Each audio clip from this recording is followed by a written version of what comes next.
The morning air in Gettysburg was sharp, biting at my skin as I stood outside the granite funeral home, my marine dress blues crisp, my mother's dog tag clutched in my fist.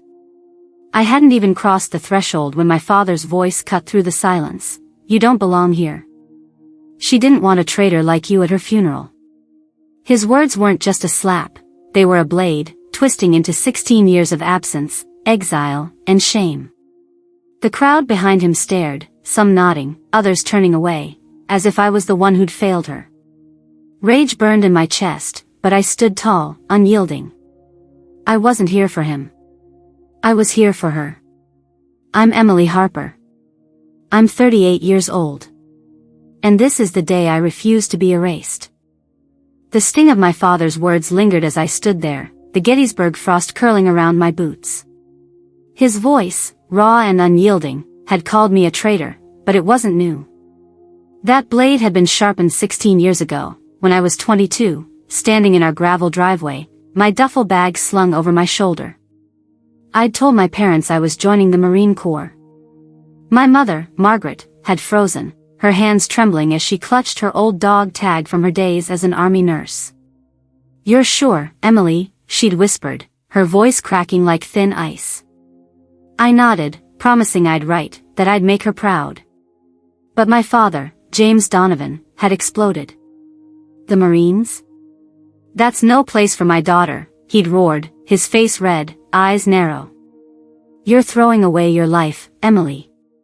You'll never be a teacher like your mother. You're betraying this family." His words weren't just anger, they were a verdict. He wanted me to stay in Gettysburg, to follow the path he'd carved, to teach history like Mom, to keep the Donovan name tied to this town's quiet legacy. But I wanted more. I wanted to serve, to fight, to be something bigger than his expectations. That day, as I walked away, Mom hugged me so tight I could feel her heartbeat through her wool sweater. She slipped her dog tag into my hand, a relic from her time in Vietnam, and whispered, "Stay safe, my girl." Dad just stood there, arms crossed, his silence louder than any shout. From that moment, I was exiled. No invites to Thanksgiving, no calls for Christmas.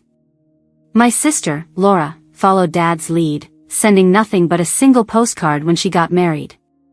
I didn't even know she had kids until I saw their photos on a cousin's Facebook page. But Mom, she never stopped. She'd sneak calls from a diner on Route 15, her voice soft and hurried, afraid Dad would find out. "I read about your promotion, Captain," she'd say, pride weaving through her words. She sent letters to my base in Camp Pendleton, each one tucked with a pressed maple leaf from our backyard, a piece of Gettysburg I carried through 2 tours in Afghanistan. I served 12 years, earned a silver star, and bore scars, some on my skin, others deeper. But the worst wound came 3 weeks ago. I was at Fort Belvoir, prepping for a briefing, when a voicemail from an old neighbor hit my phone. "Emily, I'm so sorry about Margaret. Her heart gave out last week." My world stopped. Mom was gone, and no one, not Dad, not Laura, had told me she was sick. I'd missed her final days, her final words, because they'd decided I didn't deserve to know. Rage and grief twisted inside me as I boarded a flight to Pennsylvania, the dog tag around my neck heavier than ever. I wasn't just coming to say goodbye. I was coming to face the family that had erased me, to stand in the truth of who I'd become, and to honor the woman who'd loved me even when they wouldn't. But as I stood outside that funeral home, Dad's voice echoing in my ears, I realized this fight was far from over. The echo of my father's words, "Traitor," clung to me as I pushed open the heavy oak doors of the Gettysburg funeral home. The air inside was thick with the scent of lilies and polished wood, but it felt suffocating, like the weight of 16 years of exile had settled into the room. I stood at the threshold, my marine dress blues stiff against my skin, the dog tag of my mother, Margaret Donovan, still warm in my palm from clutching it outside. The pews were filled with faces I hadn't seen since I was 22, neighbors, churchgoers, old teachers, but their eyes didn't meet mine with warmth. Some glanced and turned away, others whispered behind gloved hands, their murmurs sharp like the frost outside. I felt like an intruder in my own mother's farewell, a stranger in the town that raised me. I walked down the center aisle, my boots clicking against the hardwood floor, each step a deliberate claim to my right to be here. My sister, Laura, sat in the front row, her auburn hair pinned neatly, her husband's arm around her shoulders. Their 2 kids, maybe 8 and 10, fidgeted in starched clothes, oblivious to the woman their mother hadn't spoken to in over a decade. Laura's gaze flicked toward me, then dropped to her lap, her lips tight. No nod, no acknowledgement. I'd seen that look before, in the postcard she sent after her wedding, the one that didn't invite me. I kept moving, past the pursed lips of Mrs. Callahan, my high school history teacher, who'd once praised my essays but now shook her head as if I'd failed some unspoken test. I found an empty pew in the back, the wood creaking under my weight. No one slid over. No one spoke. The silence was a wall, and I was on the wrong side. At the altar, Mom's photo rested on a velvet cloth, her smile soft, captured in a moment from years ago when she'd baked apple pies for the church fair. Her eyes seemed to follow me, a flicker of the warmth I'd carried through deserts and barracks. I wanted to reach out, to tell her I was here, but the organ began to play, low and mournful, and my father, James Donovan, stepped to the podium. He stood tall, his gray suit crisp, his jaw set like it always was when he was about to lecture. Margaret Donovan was the heart of this family, he began, his voice steady, resonant. She held us together, through Sunday dinners, through school plays, through every storm. She was a teacher, a mother, a pillar of Gettysburg. He spoke of her love for history, her years as an army nurse, her devotion to the community. The crowd nodded, some dabbing their eyes. But as he painted her life, one detail was missing, me. Not a single mention of the daughter who'd served 2 tours, who'd earned a silver star, who'd carried her dog tag through every mission. It wasn't an oversight. It was a razor, cutting me out of her legacy. I sat there, my hands folded tight, the dog tag pressing into my skin. My chest ached, not just for Mom's absence, but for the truth they were burying with her. I'd written her every month, even when my letters went unanswered. I'd called her from bases 3,000 miles away, her voice a lifeline through the static. But here, in this room, I was nothing, a ghost they'd agreed to forget. My father's speech ended with a tremble in his voice. Margaret believed in family, in loyalty, in staying. The crowd clapped softly, but I felt my lungs constrict, as if the room itself was rejecting me. I wanted to stand, to scream that she'd loved me too, that she'd slipped me her dog tag when I left, that she'd never asked me to stay. But I didn't. I sat, silent, my pulse hammering, knowing this was only the beginning of the fight to reclaim my place. The organ's final notes faded, and the funeral home fell silent, the weight of my father's speech still pressing against my chest. James Donovan had erased me from my mother's story, his words carving a void where I should have stood. I sat in the back pew, the dog tag of Margaret Donovan biting into my palm, my marine dress blues a stark contrast to the sea of black suits and dresses. The crowd began to rise, their murmurs blending with the shuffle of feet, but I stayed rooted, my pulse pounding like a war drum. I wasn't ready to leave, not yet. I needed to face him, to claim my right to grieve, to honor the woman who'd slipped me her dog tag 16 years ago and whispered words of courage. I stood, my boots steady on the hardwood, and made my way toward the side exit where I'd seen my father slip out, avoiding the crowd's pitying glances. Outside, the Gettysburg air was colder now, the late morning sun doing little to warm the frost-covered grass. James stood near a stone bench, his back to me, talking in low tones to a man I recognized as Pastor Reynolds from the church. His gray suit was immaculate, but his shoulders slumped slightly, as if the weight of his own performance was catching up. I approached, my steps deliberate, the crunch of gravel under my boots announcing my presence. Pastor Reynolds saw me first, his eyes widening before he muttered an excuse and retreated. My father turned, his jaw tightening as he saw me. "Emily," he said, his voice low, edged with irritation. "What are you doing out here? The service is over." "I'm not done," I said, my voice steady, though my heart raced.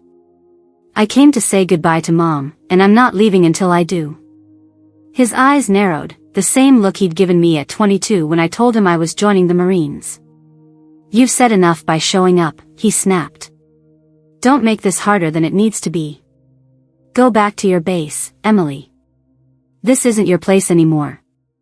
His words were a lash, meant to drive me away, but I felt something shift inside me, a spark of the fire I'd carried through 2 tours, through ambushes and loss. I stepped closer, my hands unclenching, the dog tag glinting in the sunlight. This is exactly my place, I said, my voice rising, each word a stake in the ground. She was my mother, not just yours. You don't get to decide who gets to love her. James scoffed, his lips curling into a bitter smile. Love her? You left her, Emily. You chose your war games over this family. Don't pretend you're here for her now. The accusation burned, but I didn't flinch. I'd spent 16 years carrying the guilt of leaving, but I'd also carried her letters, her voice, her belief in me. I didn't leave her, I shot back. I left you. And she understood why. She gave me this, I held up the dog tag, its metal catching the light. She told me to go, to be more than your shadow.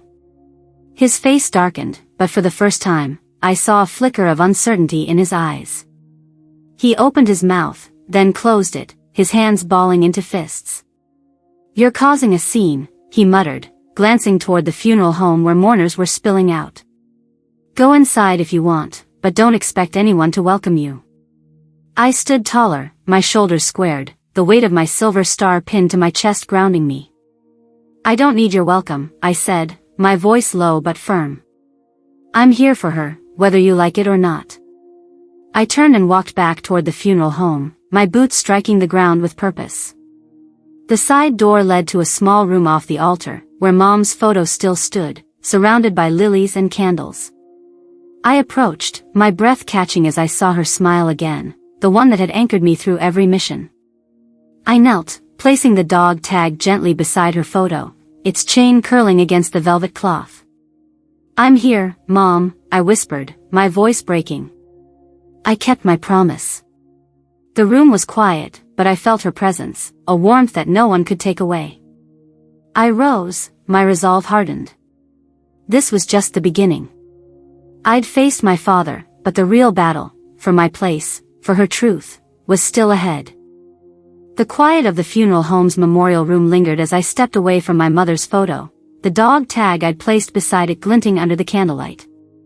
My confrontation with my father, James Donovan, had left my nerves raw, but I'd stood my ground, claiming my right to honor Margaret Donovan. Yet, as I walked out into the Gettysburg afternoon, the weight of that victory felt hollow. The mourners had moved to a reception at the community hall a block away, a place where Mom used to organize book drives and 4th of July potlucks. I didn't want to go, but something pulled me, maybe the need to see her memory in the faces of those who'd known her, or maybe just to prove I could face them all. Inside the hall, the air was warm, heavy with the smell of coffee and casseroles. Tables were draped in white cloths, adorned with photos of Mom, smiling at a school picnic, teaching a history class, standing with my sister, Laura, at her wedding. My absence in those frames was a silent accusation. I hovered near the back, my marine dress blues drawing stares, some curious, others cold. Laura stood by the buffet, her husband juggling their kids' plates, her laughter forced as she chatted with a neighbor. I stayed out of her line of sight, not ready for another rejection. Instead, I drifted toward a corner where a few old friends of Mom's were talking, their voices low, almost conspiratorial. I didn't mean to eavesdrop, but Laura's name caught my ear, and I froze behind a pillar, my breath catching. She never told Emily, a woman said, her voice hushed. It was Mrs. Larson, Mom's friend from the library. Margaret wanted to, but James wouldn't let her. He burned the journal after she wrote it. My heart thudded. Journal? Laura's voice cut in, sharp but quiet. It was for the best, Mrs. Larson. Emily didn't need to know Mom tried to leave him. It would have broken her. I gripped the pillar, my knuckles white. Leave him? Mrs. Larson sighed. Your mother was desperate, Laura. James's drinking, his temper, she said it was killing her. She stayed for you and Emily, but she wrote that journal to tell Emily to run, to join the Marines, to escape him. Laura's tone hardened. And she did. Look where that got us. The words hit like shrapnel, tearing through everything I thought I knew. Mom had tried to leave my father. His drinking, his temper, I'd seen flashes of it as a kid, the way he'd slam doors, the nights Mom would send me to bed early. But I never knew it was that bad, that she'd planned to break free, to protect us. And the journal, her truth, her voice, gone, burned by the man who just stood at her funeral claiming her legacy. I stumbled back, my boots scuffing the floor, and Laura's head snapped up. Our eyes met for a split second, hers wide with guilt, mine burning with betrayal. I turned and pushed through the crowd, their chatter fading into a dull roar as I fled the hall. I didn't stop until I reached the edge of the Gettysburg National Cemetery, its rows of white headstones stretching into the dusk. The air was sharp, cutting through my uniform, but I barely felt it. I sank onto a bench, the dog tag around my neck a cold weight against my chest. Mom had wanted me to run, to escape, but she'd never told me why. She'd stayed, trapped, for me and Laura, and I'd never known the cost. The realization was a wound deeper than my father's rejection, deeper than the silence of this town. I'd lost her long before her heart gave out, and now I'd lost her truth, reduced to ashes by a man who'd rather destroy her than face himself. Tears stung my eyes, but I didn't wipe them away. I let them fall, each one a piece of the family I'd never really had, sinking into the Pennsylvania soil. The tears I'd shed at the Gettysburg National Cemetery had dried, but the wound of my mother's hidden truth still bled. Learning that Margaret Donovan had tried to leave my father, James Donovan, only to stay trapped for me and my sister, Laura, was a pain sharper than any I'd felt in 12 years of service. Her journal, burned to ashes to hide his shame, was a loss I couldn't unlearn. Yet, as I drove back to my motel that evening, the dog tag around my neck reminded me of her strength, the strength she'd passed to me. I wasn't done fighting. 2 days later, an embossed invitation slid under my door, its gold foil glinting, a gala honoring James Donovan for 30 years managing the Gettysburg Historical Museum. The irony burned. He'd erased me from Mom's funeral, but now I was invited to celebrate him. I almost tore it up, but something stopped me. This was my chance, not to reconcile, but to confront the lie he'd built around our family. The gala was held at the Majestic Theater, a half-mile from the cemetery, its chandeliers casting golden light over velvet drapes and polished tables. I walked in wearing my marine dress blues, the silver star pinned to my chest, my boots echoing on the marble floor. Heads turned, some with curiosity, others with unease. I felt the weight of their stares, the same judgment I'd faced at the funeral, but I held my head high. My father stood near the stage, his gray suit tailored, his smile practiced as he shook hands with local dignitaries. Laura was there too, her dress shimmering, her eyes avoiding mine as she clung to her husband's arm.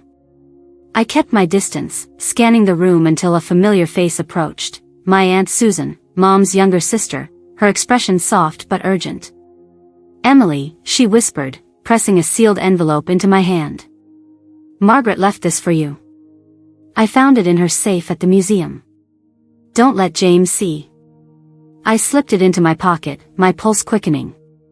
It was heavy, official, its edges worn but intact. I waited until the speeches began, finding a quiet corner to open the envelope. Inside was my mother's will, dated 6 months before her death, notarized, unmistakable. My breath caught as I read, "The Gettysburg Historical Museum, the family's pride, was left solely to me." A handwritten note was tucked inside, her familiar cursive steady, "Emily, you fought for what's right when I couldn't. This is yours, because you're the one who carries my truth." My eyes stung, but I forced myself to focus. This wasn't just a gift, it was a weapon, a truth my father couldn't burn. I tucked the will back into my pocket, my resolve hardening like steel. The MC called James to the stage, but before he could speak, a man in a sharp suit intercepted me. "Captain Harper," he said, extending a hand. "Charles Reynolds, Museum Board Director. I read about your Silver Star, saving your squad in Kandahar. Impressive." His voice carried, drawing eyes, including my father's. James's smile faltered as Charles continued, loud enough for the room to hear. "We could use someone like you at the museum, you know. Your mother always spoke highly of you." The crowd murmured, and I saw Laura shift uncomfortably. I nodded, my voice calm but firm. "Thank you, sir. Actually, I have something to say." I stepped onto the stage, the will in my hand, the room falling silent. "My mother, Margaret Donovan, left a legacy," I began, my voice steady despite the knot in my chest. "Not just in this museum, but in truth. This is her will, filed last week with the county. She left the museum to me, not my father, not jointly, but to me, because she believed in the fight for what's right." Gasps rippled through the crowd. James's face drained of color, his hands gripping the podium. "Emily," he hissed, but I didn't stop. "She knew you'd try to erase me, Dad, like you did at her funeral. But you can't erase her words." The room was electric, whispers spreading like wildfire. I stepped down, my boots striking the floor, the will my shield. I'd drawn a line, and there was no going back. The silence in the majestic theater was deafening as I stepped off the stage, the will of my mother, Margaret Donovan, still clutched in my hand. My words had shattered the facade my father, James Donovan, had built, exposing his attempt to erase me from her legacy. The crowd's gasps and whispers followed me, but I didn't look back. My marine dress blues felt heavier now, the silver star pinned to my chest a reminder of battles fought, but none as raw as this. I slipped out a side door, the Gettysburg night air sharp against my skin, and drove to the motel, my mother's dog tag swinging from my neck. The will was a victory, but it wasn't enough. I needed more than paper to heal the wound of her absence. The truth of her sacrifice burned into me at the cemetery. The next morning, I found myself at the Gettysburg Historical Museum, the building Mom had left me in her will. Its brick facade loomed under the gray Pennsylvania sky, a relic of our family's pride now tainted by my father's lies. Aunt Susan had given me the key, her eyes soft with a knowing I hadn't questioned. "Take your time, Emily," she'd said, her voice a quiet anchor. I unlocked the door, the creak of hinges echoing in the empty foyer. Dust motes danced in the sunlight streaming through tall windows, illuminating display cases filled with Civil War artifacts, muskets, letters, faded flags. But I wasn't here for history. I was here for her. I wandered to the back office, where Mom had spent countless hours cataloging relics, her passion for the past a bridge between us even when I was 3,000 miles away. Her desk was untouched, a coffee mug with a chipped rim still sitting beside a stack of notepads. I ran my fingers over the wood, my chest tightening. Then I saw it, a small wooden box tucked beneath a shelf, its lid carved with a simple star, like the one on my medal. My hands trembled as I opened it, revealing a folded letter, its edges yellowed but sealed with a wax stamp. My name, Emily, was written in Mom's cursive, steady and deliberate. I broke the seal, my breath shallow, and began to read. "Emily, my brave girl," it began. "If you're reading this, I'm gone, and I'm sorry I didn't tell you everything. You were my wind, my courage, the part of me I never dared to set free. I stayed with James for you and Laura, but it was a cage I couldn't break. When you chose the Marines, I saw my own dreams in you, dreams I buried when I became an Army nurse. I pushed you to go, not because I didn't love you, but because I did. You were my victory, my proof that truth can outlive silence. I'm proud of you, Emily, and I always will be. Love, Mom." Tears blurred the words, but I kept reading, each sentence a stitch pulling together the pieces of my heart. She'd known about my father's drinking, his temper, the nights she'd shielded us from his rage. She'd stayed to protect us, but she'd given me her dog tag to set me free. I sank into her chair, the letter pressed to my chest, and for the first time since her death, I let myself sob, not from pain, but from the weight of her love. "You saw me, Mom," I whispered, my voice breaking in the quiet. "You always did." I don't know how long I sat there, but when I stood, I felt lighter, as if her words had lifted the guilt I'd carried for leaving. I explored the office, my eyes catching on a framed photograph on the wall, Mom in her Army nurse uniform, standing beside a Humvee in Vietnam, her smile fierce and unbroken. It was her, the woman who'd fought her own battles, who'd chosen me as her legacy. I took the photo down, holding it like a shield, and made a decision. This museum wasn't just a building, it was her dream, a place to honor those who fought, who survived. I'd transform it into a center for veterans, a haven for those like me, carrying scars seen and unseen. It would be her truth, alive and unbroken. As I locked the office door, the dog tag against my chest felt warm, like her hand on my shoulder. I stepped into the fading daylight, the museum's shadow stretching across the Gettysburg street. My father's rejection, Laura's silence, the town's judgment, they couldn't touch me now. Mom's letter had given me what they never could, a home in her love, a purpose in her legacy. I wasn't fighting for their approval anymore. I was fighting for her, for me, for every veteran who'd ever been told they didn't belong. And I was just getting started. The Gettysburg sun was dipping below the horizon as I stood outside the historical museum, its brick walls glowing amber in the fading light. My mother's letter, tucked safely in my pocket, had mended the fractures in my heart, and her photograph, now leaning against a display case inside, was a beacon of her unbreakable spirit. Margaret Donovan's love had given me the strength to face my father, James Donovan, to reclaim her legacy, and to transform this museum into a sanctuary for veterans. The dog tag around my neck felt alive, pulsing with her pride. But this wasn't just my story anymore, it was a call to others, a spark to ignite their own battles for truth. I turned to face an imaginary camera, my marine dress blues crisp, the silver star catching the last rays of daylight. If my story has stirred something in you, I said, my voice steady but warm, then don't let it end here. Think about the times you've been told you don't belong, when someone tried to silence your fight. Maybe it was a family member, like my father, or a community, like this town. But you're still here, still standing. Share your story in the comments below, tell me how you rose above, how you carried your own dog tag through the fire. Tag a friend, a veteran, anyone who needs to hear they're not alone. I paused, letting the words settle, my eyes locked on the lens as if reaching through it. Your voice matters. It's your legacy, and no one can burn that away. I stepped closer to the museum's entrance, the future I'd envisioned for it, a center for veterans, a place of healing, burning bright in my mind. Hit that subscribe button, I continued, my tone lifting with urgency, and join me in building a community where every warrior is seen, where every scar tells a story.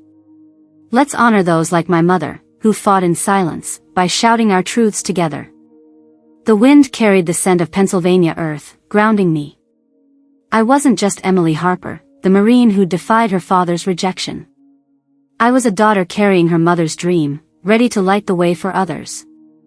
The Gettysburg sunset painted the sky in shades of crimson, casting a warm glow over the historical museum as I stood in its doorway, my marine dress blues now softened by the evening light. Inside, my mother's photograph, Margaret Donovan in her Army nurse uniform, rested on a display case, her fierce smile a silent vow that I'd carried through every battle. Her letter, folded in my pocket, had healed the wounds of my father's rejection, James Donovan's attempt to erase me, and the town's cold stares. The dog tag around my neck no longer felt like a weight, it was a medal of her love, a reminder that I'd never been alone. I'd faced him, claimed her will, and turned this museum into a beacon for veterans, a place where scars were honored, not hidden. But this wasn't just my victory. It was hers, and it was for everyone still fighting to be seen. I turned to the imaginary camera, my voice steady, resonant with the strength Mom had given me. I thought family was a place I had to earn, a door my father could lock, I said, my eyes fixed on the lens.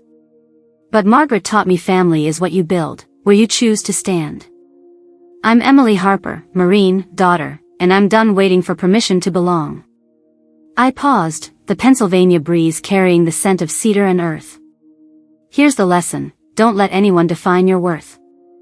Every step you take, every fight you endure, is a monument to your strength. Build your own legacy, even if it's just one brick at a time. Your scars are your story, and they're enough. I stepped back, the museum's shadow stretching across the Gettysburg street like a promise kept. The crimson sky faded to dusk, and I felt her, Mom, standing beside me, her courage woven into every choice I'd made. I didn't need James's approval, or Laura's glance, or this town's nod. I had her truth, and it was freedom. The camera lingered on her photograph, her smile eternal, a light for every warrior still finding their way home.